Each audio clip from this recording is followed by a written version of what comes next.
Ladies and gentlemen, welcome back. Amidst all of this, the only reality that is dawning upon us is that come April 15th, to some extent, maybe for weeks or months on end, we have to get used to absolutely new normal. A new normal in ways of operating, a new normal in ways of connecting with each other, a new normal in the ways of working with each other. Many things have happened in the past 2 weeks, many difficult things, and many more will come our way in the coming few weeks. But amidst this, what are the things that we have been able to take for granted that have not caused a problem? Amid that is the fact that our ISPs, our telecommunications companies, have managed to keep their networks intact for 2 weeks. We've not had a single report of a major network failure anywhere across the country in these 2 weeks. Joining us on the broadcast now, we have Rajan Mathews. He is the Director General of the Cellular Operators Association of India, COAI. Mr. Mathews, first of all, to all your member organizations, thanks is due from the country. As I said, we have not had a single report of a major network failure anywhere in the country, because at a time when all of us are now relying on working from home, staying in isolation, staying away, if the networks don't work, we are in a lot of soup. So our thanks to all your member entities. How's it been panning out, sir, in terms of keeping operations afloat, basic technical maintenance operations afloat? So thank you very much. I hope you can hear me clearly. Yes, we can, sir. So the first thing that our operators have done is to ensure the resilience of the network, and the first thing that they do in these situations is go into what we call emergency mode. So we check the redundancies, we check the backups, we check power is there, and we make sure that from a technical perspective, all of the network elements are functioning at peak performance. The second area that we look at is feet on the street, smart hands, making sure that our people can go there, get the spare parts, go to sites if they are showing some problems, making sure that we can keep the logistics flowing on the ground. So we have been working very closely with the DOT to make sure that people movement and logistics movement on the ground during these quarantine periods is not hampered. And so we've had some challenges there, but those two factors, the resilience of our networks, the planning for our networks, the uptime of our networks, making sure that when there are peaks which threaten it, as was the case with the streaming video, as you recall, we went to the DOT and said, look, please have these folks strip down from SD to HD. That was an example of how, because of monitoring of the peak periods on our network, we were able to ensure that the networks did not come crashing down. So the combination of that plus the logistics ensures our networks stay up optimally. Rajanji, at this point of time now, since we are going to be seeing global supply chains disrupted in the near future, now this is now we are looking in multiple months. The lockdown may come and go for a little bit, partial lifting here and there. The best case scenario is that even if within districts right now, the information we are getting, the lockdown is lifted, inter-district movement is still going to be difficult. So for a lot of the equipment, sir, which people don't know, right? A lot of the equipment, which is very highly technical equipment, is manufactured in many parts of the globe and put together by specialist operators. What plans are being put into place for further maintenance, replacement if required? In that we are not 100% reliant on foreign sources. So the folks who provide the elements of our network, like Cisco and like Ericsson and Nokia and Huawei and ZTE and Tejas and other folks, all have manufacturing facilities in India. They retain spare parts for upwards of 8, 9, 10 months. So the combination of these factors and the prior planning for these types of emergencies ensures that we have adequate reserves of network equipment and also technical know-how, because most of our software-driven networks depends on the technical ability of people to monitor. So the combination of those factors ensures that we're pretty good for at least 9 to 10 months from where we stand today. Okay, fingers crossed. On more practical issues, sir, that people are facing now, hopefully a partial lifting of the lockdown will come our way sometime next week, but we don't know, and perhaps until the cases stabilize, we won't know at all. But for people who've been facing practical issues like, SIM cards that have, are not working or require replacement, what measures are being put into place for those kind of things?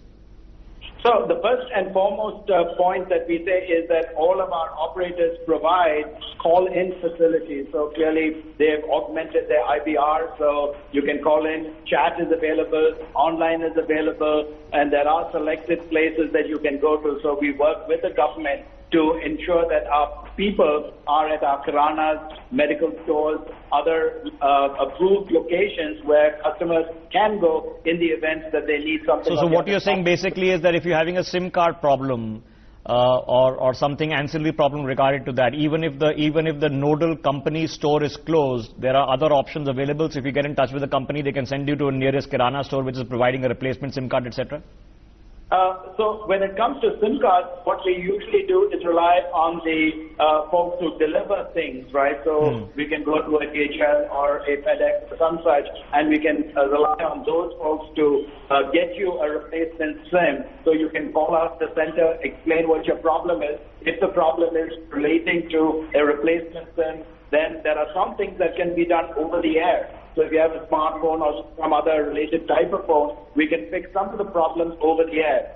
Things that can't be fixed over the air and require physical replacement can be done by us sending this to your home location and having you do it. But we have been talking to the government because obviously that does not solve all of the problem issues. Yeah. So we have been working with the government to try and enhance the ability to open some of these locations to service the customers who perhaps because that's the only concern that's been raised with us, because people have not had major network failures. The biggest concern has been of people who have had SIM issues because all the shops have been closed, service centers have been closed, they've been a bit stuck. So if you could raise that further on with us, so that's an important issue. The second important issue, sir, and help us understand, how you guys are discussing it. It's not an easy one to tackle. That even if in a situation maybe for a month or two, that we don't see disconnections take place because of people who have been unable to pay a bill, let's say in March or in April. How are you guys discussing it internally, how to handle this situation, sir? So our operators have been monitoring this particular situation. There's probably about 300 and or so feature phone folks who probably are faced with a particular problem. So our operators have been very targeted in terms of the way they're responding. If you have a smartphone or if you have access to the network, then it's not a problem. You can do just about anything over the network connection by accessing the particular site of the operator. Yeah. The problem is if you have a feature phone. So what we've done is that we've looked at the bottom of the pyramid folks who have feature phones and who have problems perhaps recharging or utilizing the service because of location. What we've done over the last several days, weeks, is to afford those folks additional talk time, incoming calls obviously free, and giving them a certain amount of SMSs so that they can always be connected to whoever they want, make the necessary calls and keep going. So and they can pay post facto. Can you take this suggestion with you, sir, that even if there are other people who for this month are unable to pay their bill, at least the phone line is not disconnected. They can pay the bill subsequently in a month or two, but the disconnection would be the worst case scenario right now, because generally if you get about 2 weeks as it is to pay your bill, and the phone bills in this country are very low comparatively. They're a few hundred rupees. But in case somebody is unable to make the few hundred rupees, please, sir, within your team ideate this, that can we extend this the window of payment by a month or two?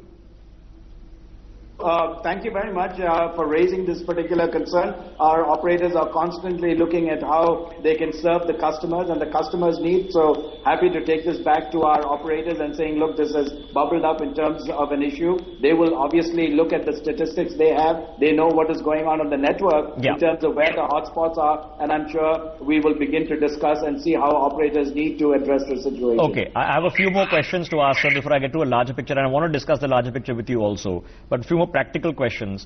Now, we are going to see, sir, hopefully we don't, fingers crossed, but in the event that we see in particular areas where hospitals which are now being dedicated COVID center hospitals, to make sure that their mobile network functionality, internet functionality is going, what can be done? Can portable towers be put up? Can interventions be done in that regard? So there are things that operators can do on a quick fix basis, and that is what we call putting up temporary towers, which we call cell on wheels. So yes, we will need the permissions from the municipalities, and we are working with them to make sure that in those events that we need to augment capacity, that we can move in a temporary cell tower to carry the excess load factor. So that is some of the things that we work with. Obviously, what we also try and do is manage the traffic flow. Operators have the ability to prioritize some traffic, like, for example, emergency services, hospital traffic, and things of the sort. So in the event that we begin to start seeing the type of congestion in critical areas, operators will try and see what best they can do to ensure that the critical services remain a priority. So there are two things. One of this is that in case there's an eventuality where during a lockdown there are a couple of hospitals that require having a mobile network connection, or more importantly internet network connection, because a lot of the COVID test result reports, as you know, come via the internet now, so the lab can publish them, and you need internet access to access them. This would be an interventional area to look out for. The second would be in all the, as you mentioned, these hotlines. Now the biggest issue that government has, of course, is the number of people answering the hotlines. The second is the number of hotlines per number. Now, how do we address this kind of situation where you need maybe 500 per number or more? The good part is that very many of these call centers and these high density traffic areas invariably are connected with hardwire connectivity, either fiber or some other circuit that is coming there. So they're less prone, if you will, and there's much more dynamic ability to manage the bandwidth. So they're already configured for pretty high bandwidth. But in the event that the mobile network around there is the means by which the traffic is being delivered, there can be areas where, for example, if operators need to reduce speeds in some of the surrounding areas to give the service on a priority basis to the hospital or to the call center, that too is available. This is what we call traffic management, and operators in these critical situations are authorized by the regulator and the DOT to manage the traffic so that critical traffic never gets hampered. Okay, I'll tell you what, sir, and since we're doing a proactive exercise and have been for the past 2 weeks, there's no point sitting here and have vacuous conversations. The test kit manufacturers, the labs that are currently doing the tests, as well as the managing directors and chairmen of hospitals, I'm going to send you as many numbers as I can. I'm sure many of them you already have. If these people require, for example, those 4G dongles and etc. in a time of crisis, and they can't access it because the shops are closed, maybe your team can intervene in the crucial areas. Test case manufacturing, the guys who are conducting the lab tests, and the hospitals themselves. Maybe you could intervene on our behalf, sir. I will be happy to take that back to the operators, and our operators have always put these issues as a high priority. They've looked at obviously the issues at the bottom of the pyramid. Obviously these are issues of a critical nature, and I'll be happy to ensure that our operators address this and put in place the appropriate solutions. We'll be grateful. Okay, before I let you go, sir, I have to address the larger issue now, because it's a lesson we are learning very, very rapidly. That in an economy now that is going to be an increasingly work from home economy, at least for the next year or two, perhaps in perpetuity, now we have to safeguard our networks. Now, as you know better than I do, sir, the industry has been under a lot of stress due to various factors, monetary factors, loan factors, expansion factors, due to certain rulings that have come out, etc., etc. So looking forward into the next 6 months, what do we need to do to keep private telecom operators functioning and perhaps even expanding capacity, because you can expect that this is going to be here, this is something that's here to stay now?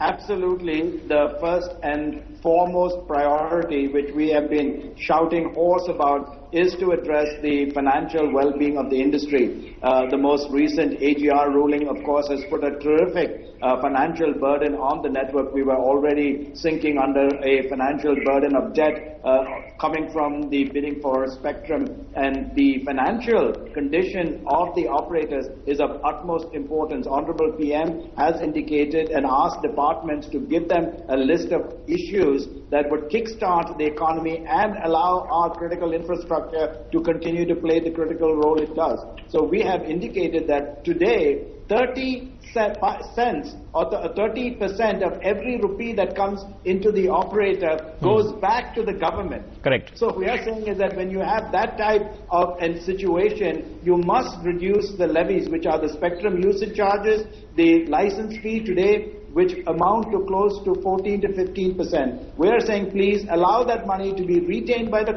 operators so that this money can be invested in critical infrastructure, our cell towers, fiberization, and expanding the network, bringing in new innovative technologies, hosting the types of applications that are critical. All of these require substantial amounts of investment, and the first and foremost thing that we talk about is saying please address the financial plight of the industry by the recommendations that we have put up to the Honorable Finance Minister as well as the DOT and our Minister, Mr. Prasad, and hopefully the PM as well. So if they can take a call on this situation and the recommendations that we have made, that will be the first and foremost of greatest importance to the industry. The second thing that we would like to address is the right-of-way issue.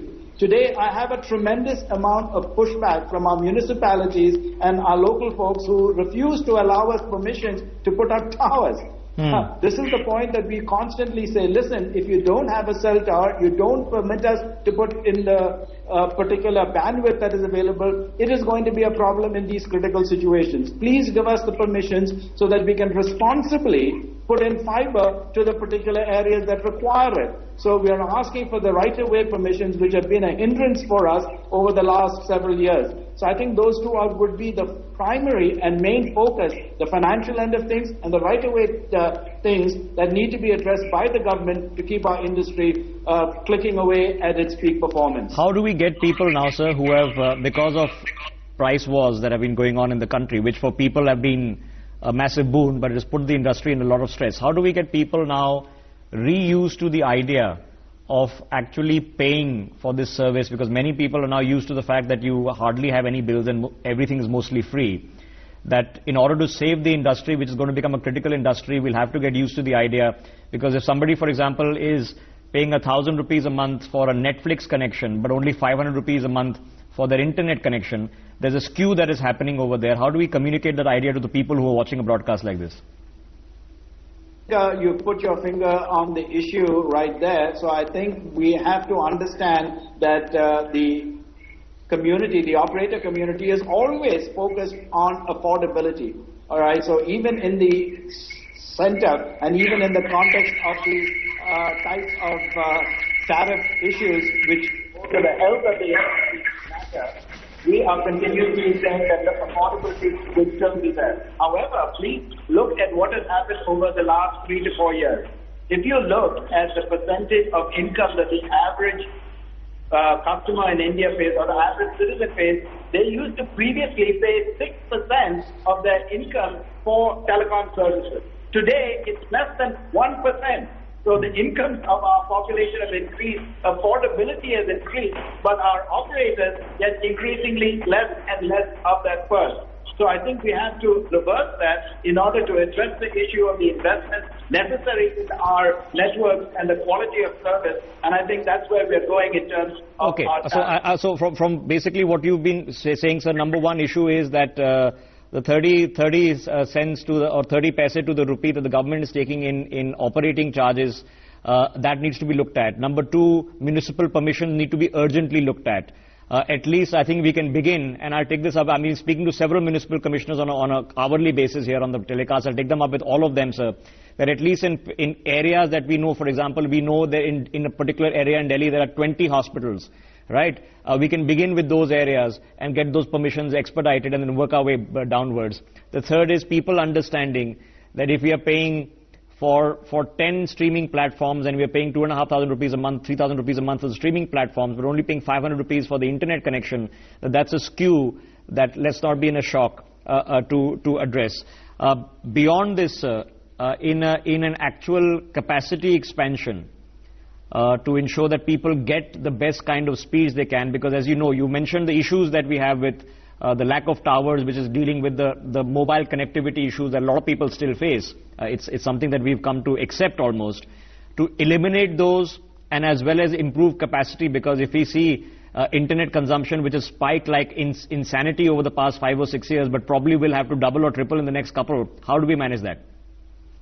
I think, first of all, the most important point is to be able, as I said, if we can address the issue of the ability of our operators to get the funds to invest in our networks, enhance capacity, enhance coverage, right? I think that will be the first and foremost issue. I think our operators have all indicated that they are more than able to invest if the funds are made available to them to turn it back into investments in the quality and the coverage that are necessary. So if you address this situation, I'm assuring you that our operators stand more than ready to be able to enhance the quality of the experience of the consumer. We have never shied away from ensuring that the customer experience stands at the heart of our success as operators. So in order to focus on that and the issues that you highlighted, financial issues need to be addressed, right-of-way issues need to be addressed, obviously the tariff factors need to be addressed, and we should have an enabling policy and regulatory environment that does not continue to start throwing surprises like the AGR matter on the industry. And that type of predictability is necessary because we can't deal with those massive type of disruptions that get thrown into the industry. Okay, what I'll do is, Mr. Mathews, like I said, every now municipal leader I speak to, political leader I speak to, I'm speaking to several of them during the course of today as well. I'll raise this issue with them and I'll replay this interview in prime time once, so it gets more burn time on air. Before I let you go, sir, at this point of time, how are you guys doing social distancing? How's it been?